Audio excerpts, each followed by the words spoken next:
Hello, everyone. We are back with AI 8-year strategy. Ganna Pogrebna and Graham Kenny here. Hi, Graham. How are you? I'm great. How are you going? Good, good. So today we have a great topic about basically how AI exposes some of the organizational flaws, if you will, right, and issues. And yeah, I particularly kind of want to talk to you about silos. So you've written a lot about this. I counted like 6 articles that are really dealing with different types of issues. But essentially, yeah, like I think that's one of the things that you brought up recently was the question of silos. And how AI kind of exposes those silos, right? So you had an article that is now in print, which is, by the way, congratulations on that.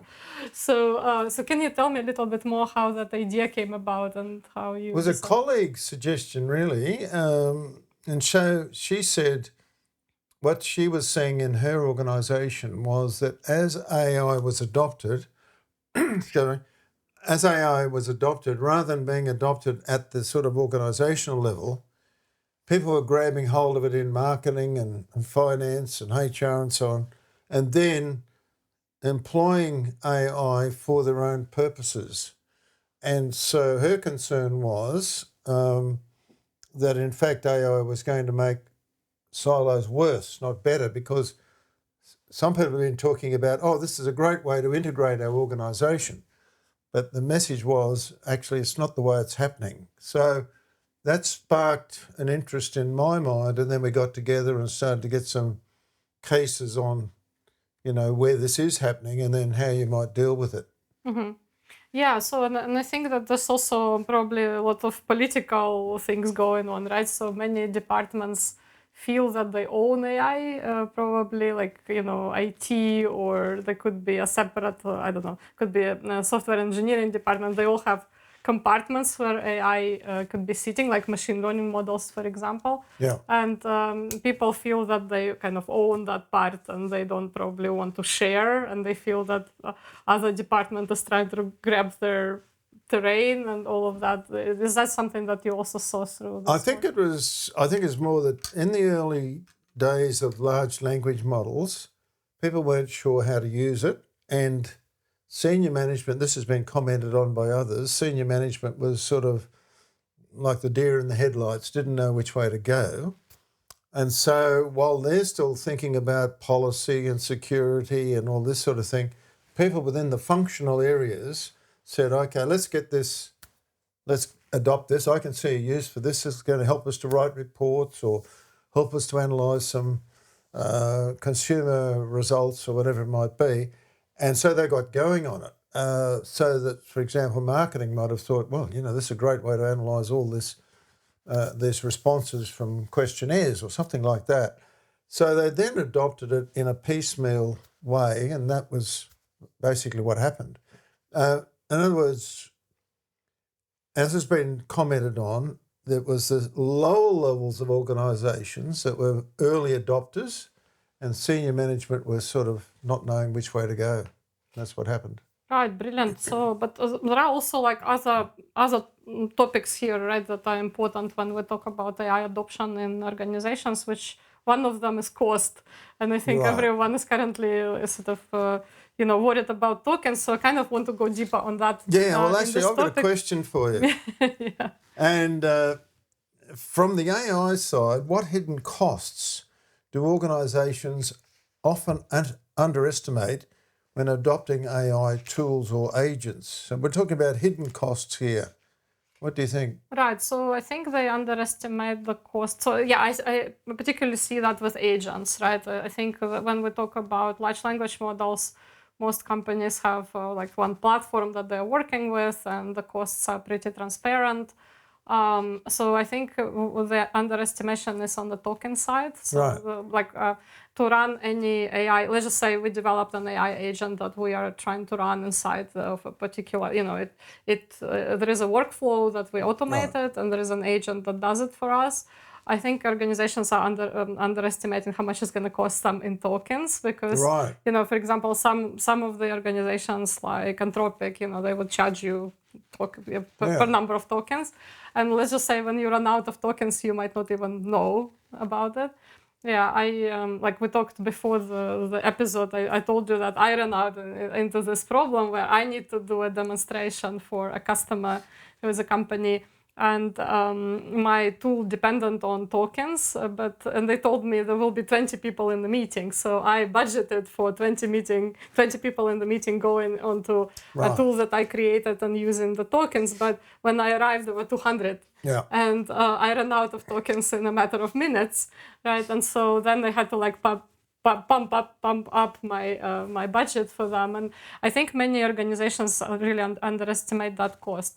I think the second cost is really the expertise that you need to to develop and run these systems.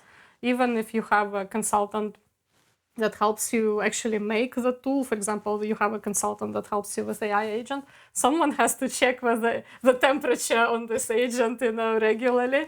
And it shouldn't be the average hospital temperature. It should be the temperature for that specific tool. And very often they don't have those people. And what ends up happening is, you just abandon a pretty good tool simply because you can't sustain it. But I think the most important cost, in my opinion, I'm biased, right, as a behavioral scientist.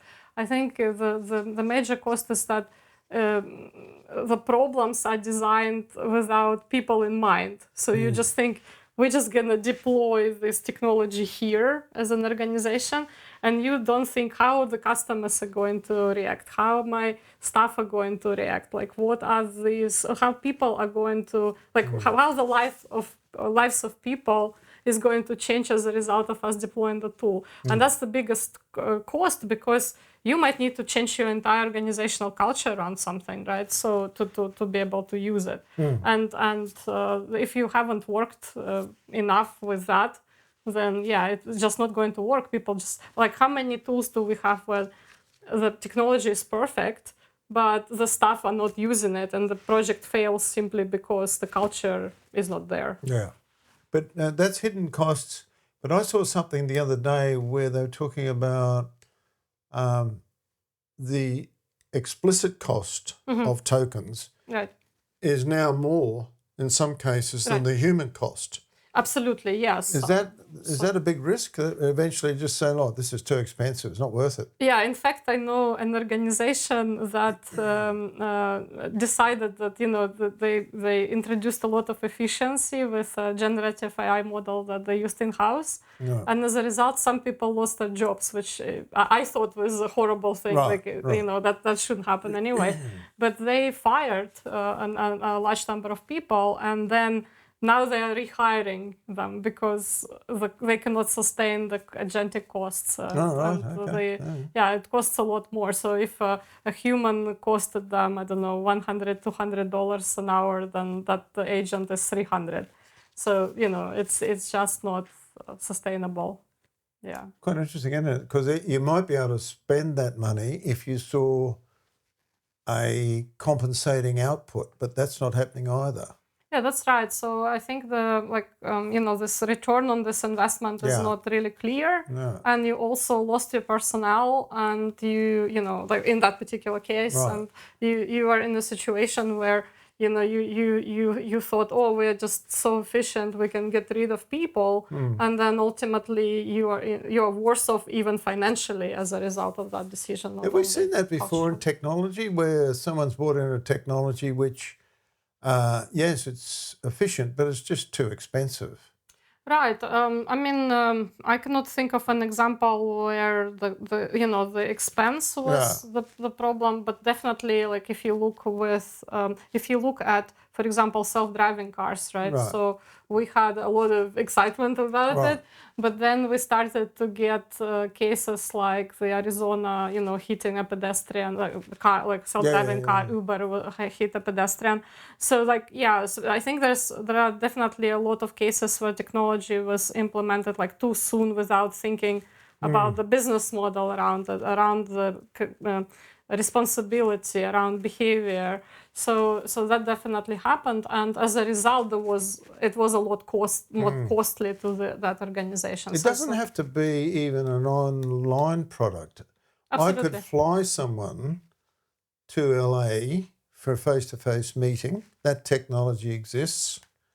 But I have to weigh up whether it's worth the money and the time, or can that same thing be done with a telephone call or a Zoom call? And, in most cases we say, well, we don't need to fly someone to LA for an hour meeting. So it's really all the time we're thinking the technology's there, but it's not worth using. Right. And I think that could happen again. Right, that's right. And it also depends on the culture. Like, for example, the first time I was interviewed by a university in Australia, I was still in the UK. And the whole interview happened online. But I didn't think of it as an actual interview. So when they invited me, and there was a committee, right? And they're asking me questions. So I thought that was just some sort of pre-interview, because that's not something we're used to in Europe, or at the time, it was pre-pandemic. We were not used to having online interviews, right? So yeah, I think that definitely there is, like when we always, it's like cost benefit. Yes. You're always trying to figure that out. But I think here is an additional complexity with machines, because I think you're, you don't really know your cost, if that makes sense. So I think when you started, you have certain expectations of what the cost caps are.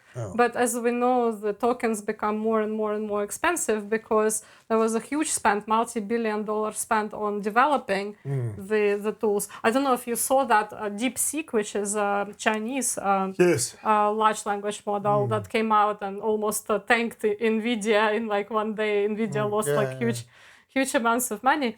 So they came out like a few days ago and said that they are going to fundraise, and that's because and they always were saying that DeepSeek is going to be free, forever and all of that. But even they are currently thinking, okay, we had that initial expense that was really huge. Now we need to recover that, and I think that's also the reason why we will constantly see these announcements of AI is going to come and kill you, so to keep the public on the edge, to make sure someone is feeling that bill, right?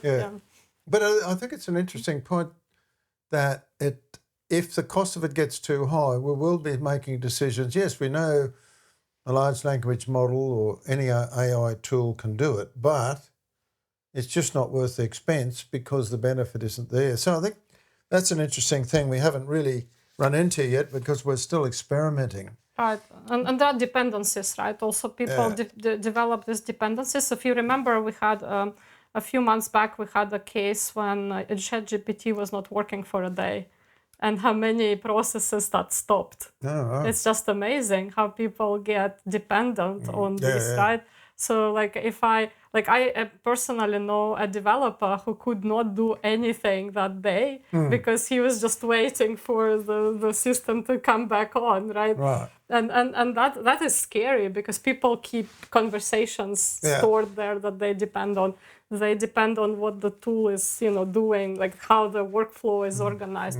So, and if you have those dependencies organizationally, not just personally, that could really factor into your business model and your performance and all of strategy potentially.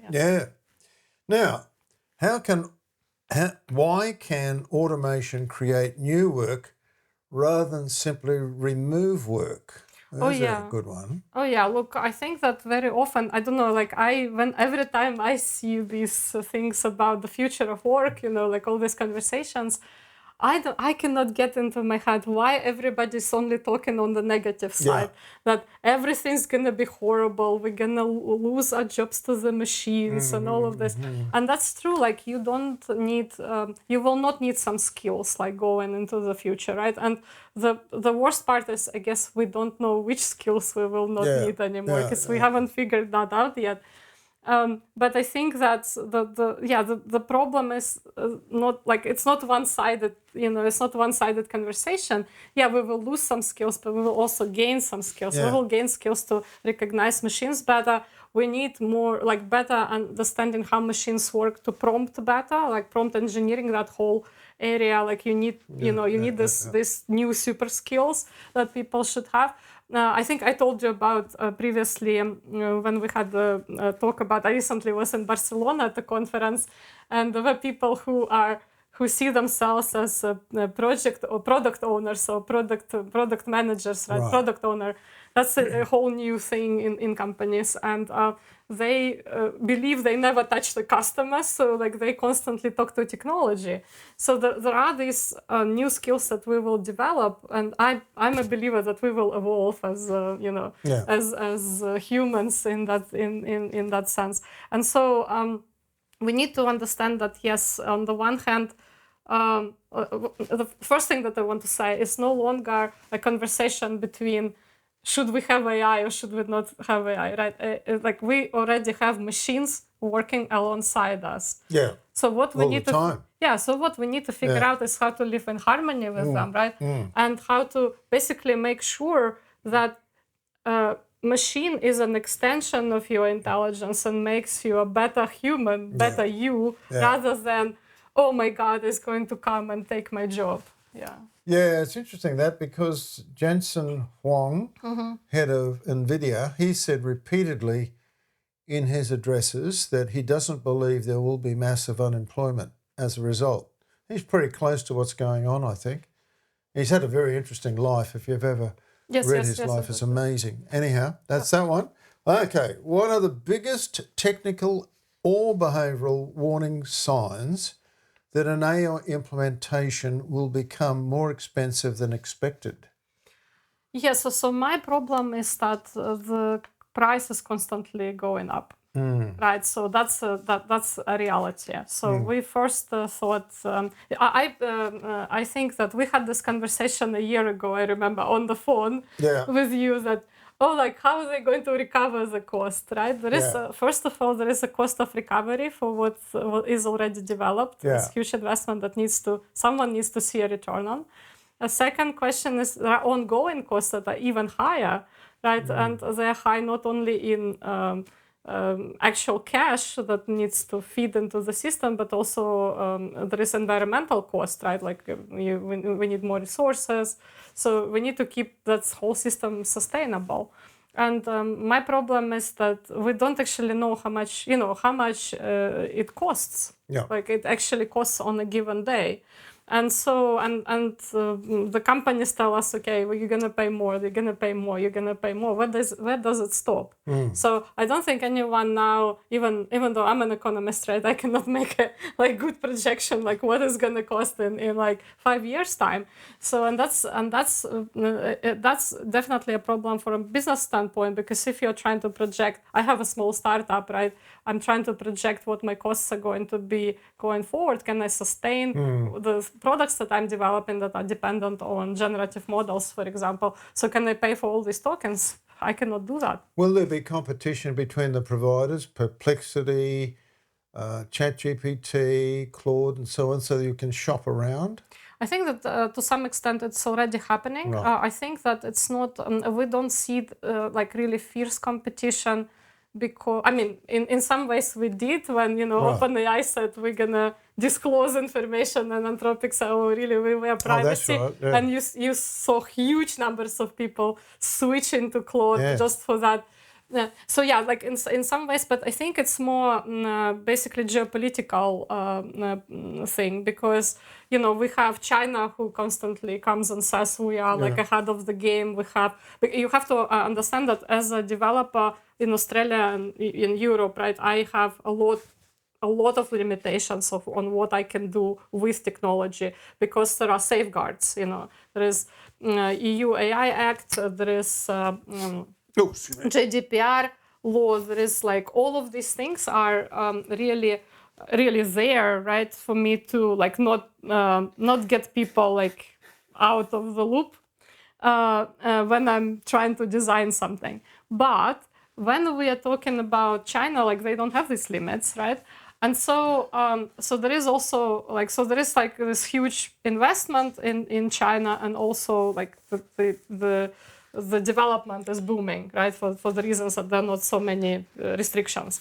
Like US came out recently and said that they had 500 billion set aside for artificial intelligence and generative models and super intelligence projects. immediately we saw European Union coming out with a 200 billion package. I believe UK alone has 97, 98 billion. Okay. So, but it's all, I think, also about, we want to be ahead of the game, like compared to China, for example, right? So from the Western countries are trying to compete there, and they're trying to be ahead of we are the leaders, right? And this is why we see all this, we observe all this exploitation of people who are training the models, because they're sitting somewhere in third world country. All right, now I have questions for you. As you do. So these are a bit I guess they're more organizational, strategic questions. So so why is it that AI, if we originally have badly organized company or a company that is not in tune with its strategy, why can AI make it worse? Why is it so? Exaggerating the bad bits and not picking up, if you like, the good bits. Mm-hmm. Oh, geez. Sorry. No, why AI, AI in particular, really can surface those problems, do you think? We actually saw that, right, with some inefficiencies that we observe with automation, people get really worried about how the systems are working as a result of these technologies implemented. Well, I think you touched on this in another program where we were talking about radiologists. Mm-hmm. Bad radiologists get worse and good radiologists get better. Mm-hmm. I think that applies to businesses. If you haven't got the leadership at the top to know how to tap into this, then it's not going to work for them. But at the end of the day, it's really about how you execute what you're doing, what you've found out. Leadership is a term that's overused, I think, but this is where leadership does come in. If you haven't got good leadership, which means recognising the good from the bad, it doesn't matter about AI, you're still going to be in a mess. So if you've got people that are CEOs or senior managers that think they know it all, or bullies, or have a really bad culture where people are frightened to come up with ideas, AI is not going to help you. Right. Yeah. So it's just basically if you have problems, AI is not going to solve them, right? I don't think so. You've got a lousy culture. But it can surface some of this stuff, right? So if you didn't notice some of the things, I can think make so. it But worse. you've got to be receptive. You've got to be receptive. You can hear a message and not take any notice, and it happens all the time, doesn't it? People hear things and they don't take any notice. Yeah, I noticed that I have pretty close question to what you asked me about the what costs leaders are counting and what they don't. But maybe I ask you slightly different take on that question. Because you talk a lot to C-suite people, do you think they're considering cost at all? Because sometimes I can see that, for example, AI, head of innovation or head of AI would know that, the costs are increasing, but the boards are usually quite, they sort of think that it's not really a big problem. Is that something that? Well, I think as we're still finding out a lot about what it can do and can't do.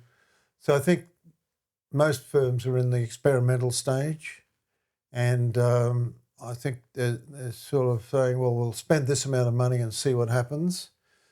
Okay, we didn't get the result we thought, so we won't spend that sort of money again. So I think, I really don't. I think the judges are still out on this as to how it's going to work. I see a lot of claims made about it's going to do this, it's going to do that. No, we don't know. Mm-hmm. We don't know about unemployment. We don't know about how it's going to shift costs and so on. So it's really still experimental.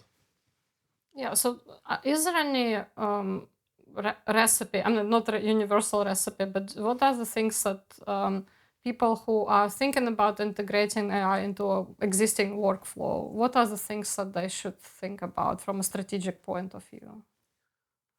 Well, I think, protecting your proprietary information is important, recognising what makes you unique, recognising what gives you a competitive advantage, keeping that close so that you then say, okay, we're not prepared to sort of put that out in the marketplace. Right. You mean not disclosing it, or just don't use AI for that? Just keep it human. Probably keep it human as much as you can, I think. The routine processes AI can be used on that. I think it's interesting how we come up with new ideas and how we come up with innovation. I think it's still always going to be. I think it's always going to be really very much down to the human being, the interaction between people, the sparking of ideas that you have sitting around a table, things that occur to you when you go for a walk.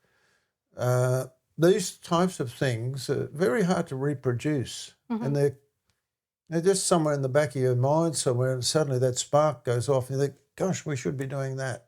It can happen with a conversation with a customer. Gosh, we've never thought about doing that. You're not going to replace that. Right. And do you think that they need to, like, let's just say we've identified those things that are should stay with humans? Is cost an important factor at the stage when you're trying to decide whether AI should enter somewhere or not?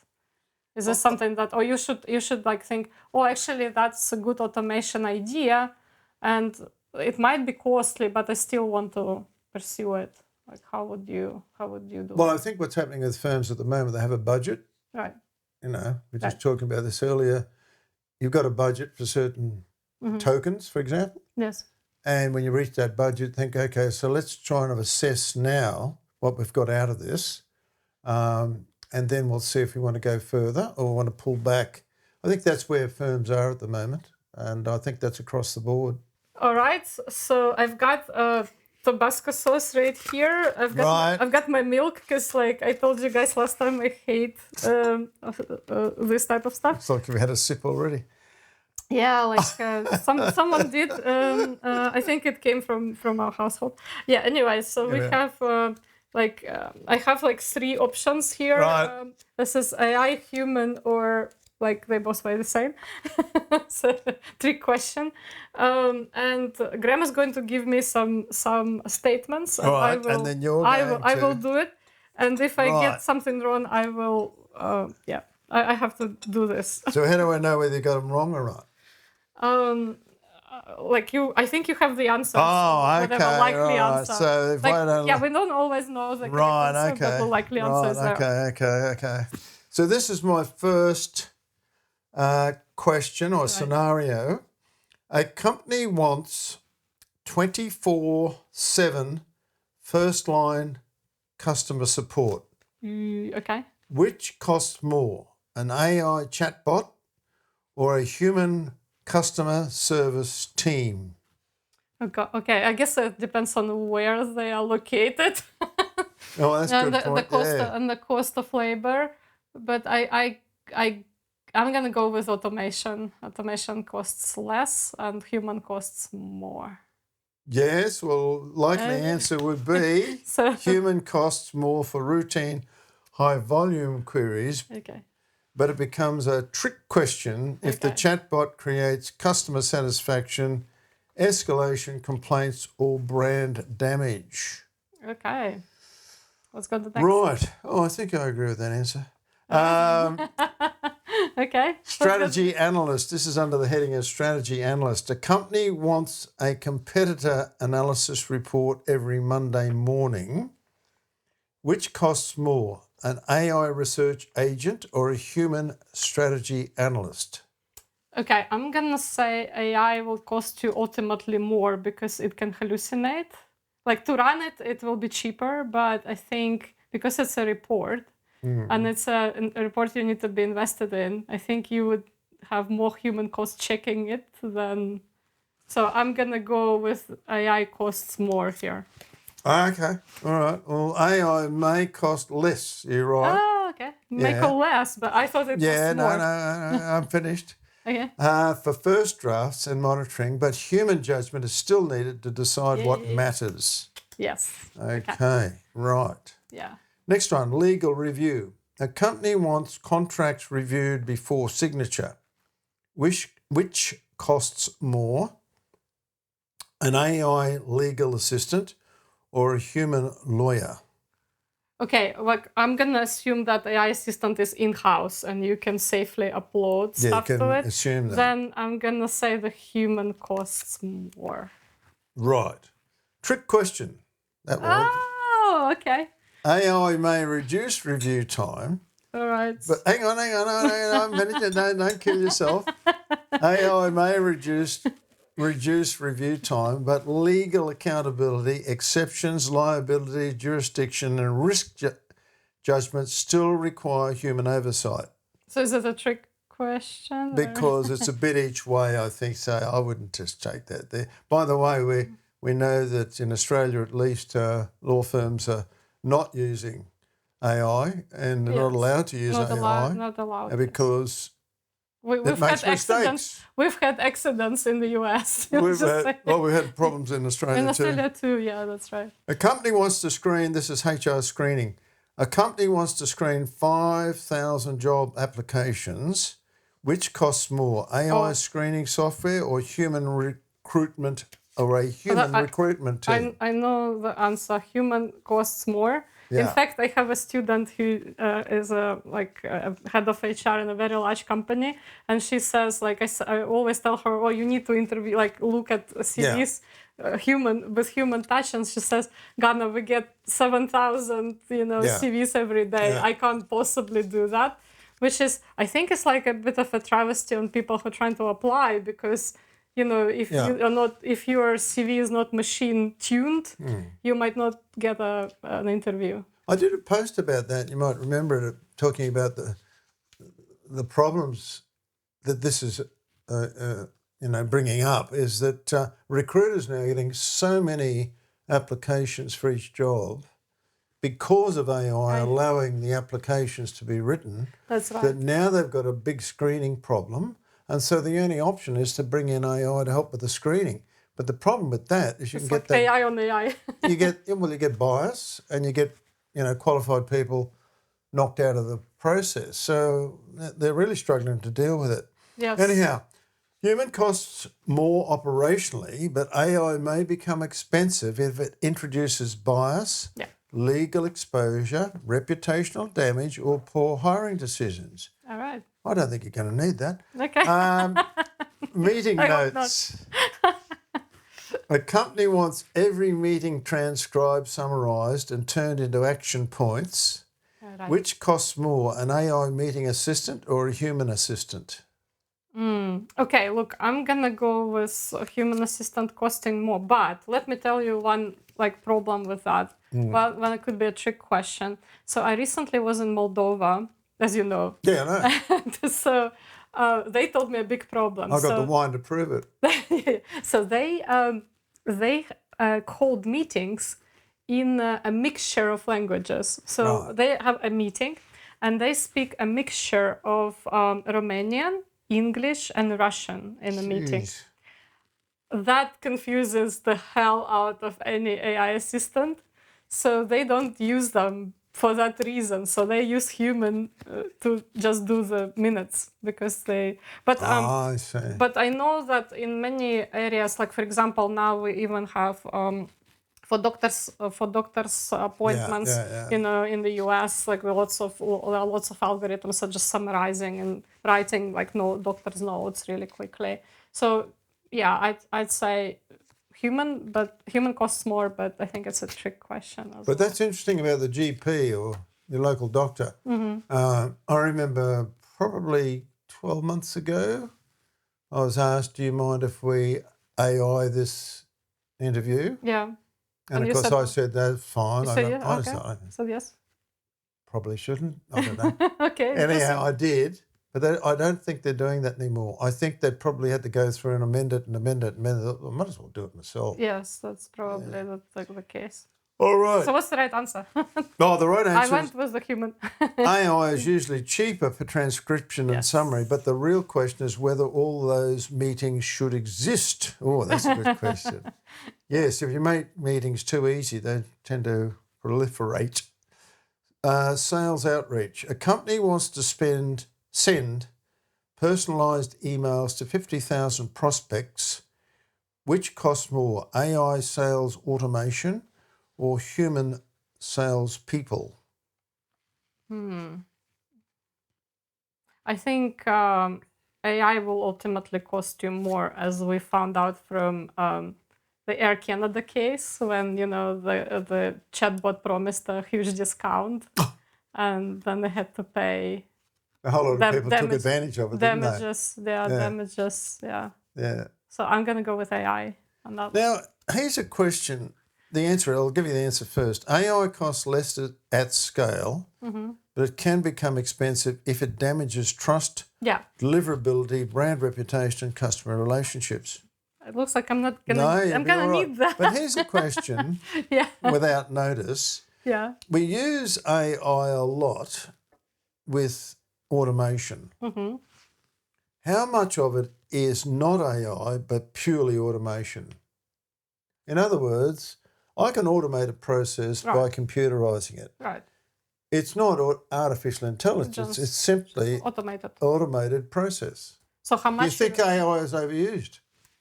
How much of it? How much? I think that the majority of companies are using pure automation, and I think they're only using AI when it's like bulletproof. It cannot hurt anything.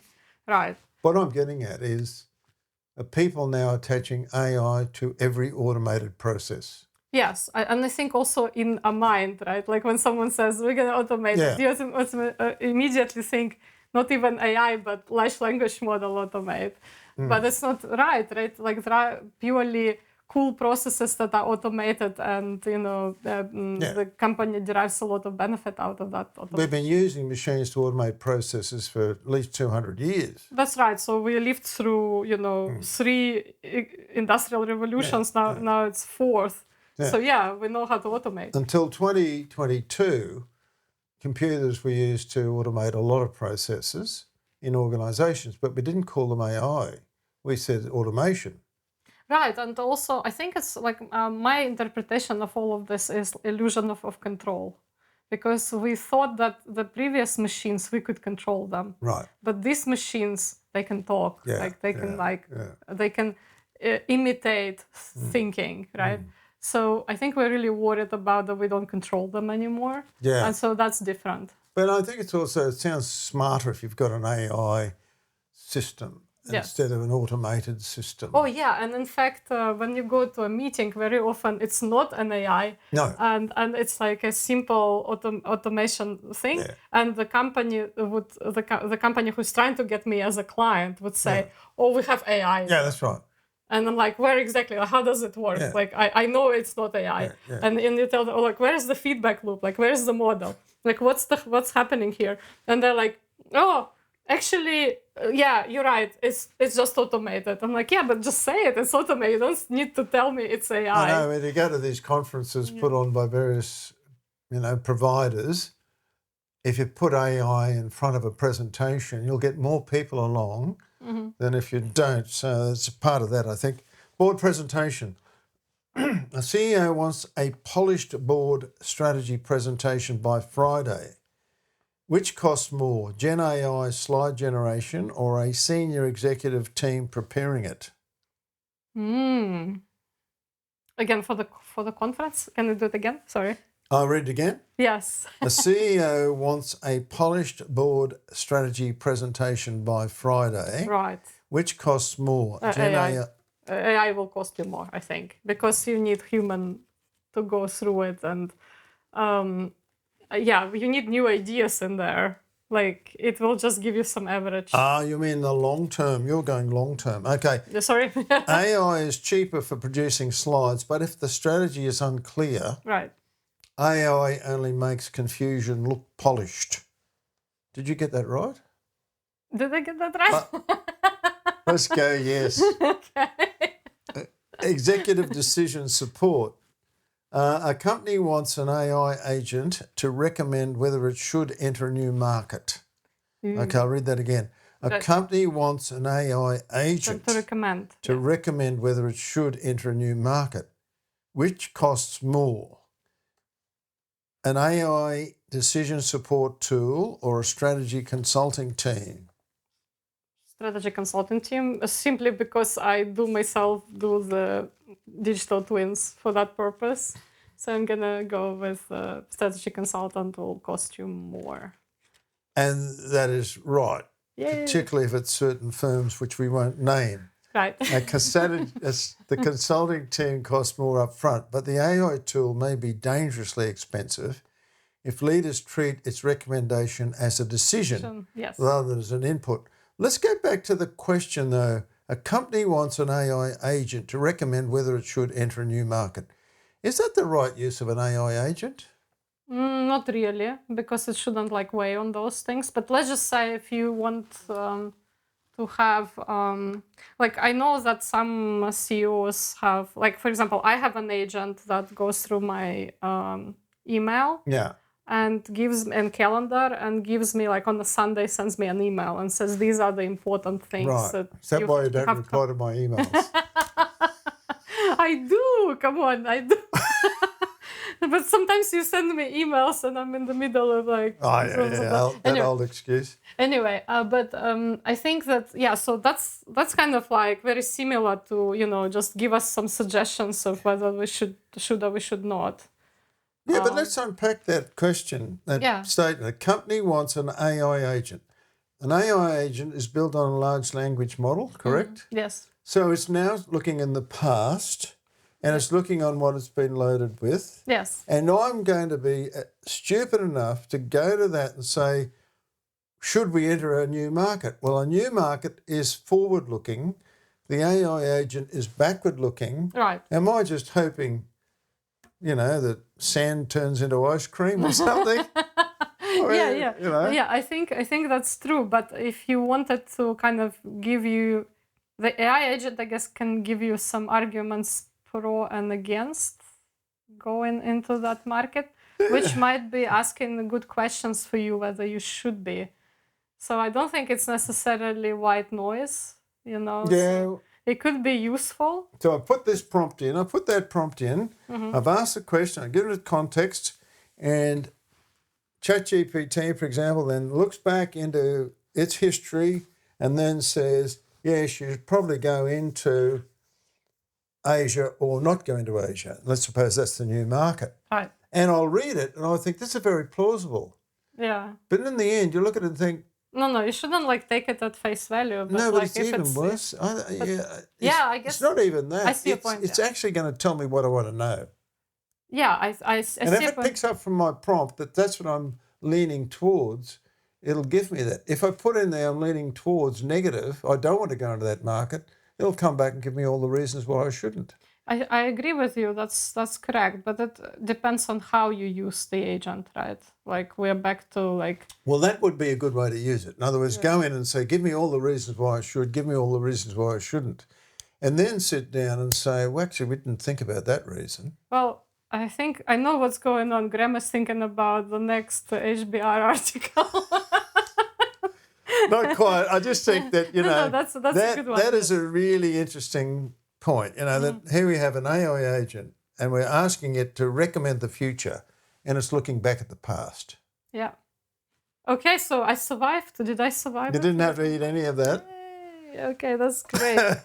All right, so I guess we can we touched a lot of points on the problems and the cost, and we probably could go deeper in some further episodes.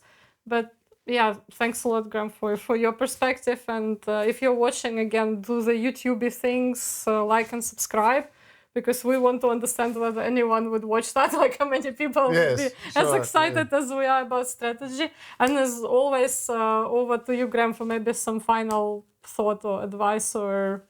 Yeah, I didn't... No, you didn't have to eat that, but I think this is the final bit of advice, which was the AI agent is looking backwards. Right. And you're asking a question, possibly, in your organisation.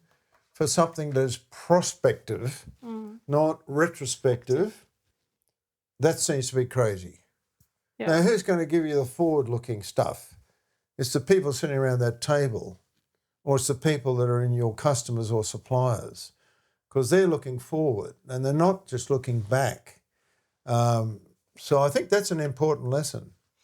Right, and like in that sense, the cost, the cost will be justified if you use it right, and will not be justified if you don't. That's right.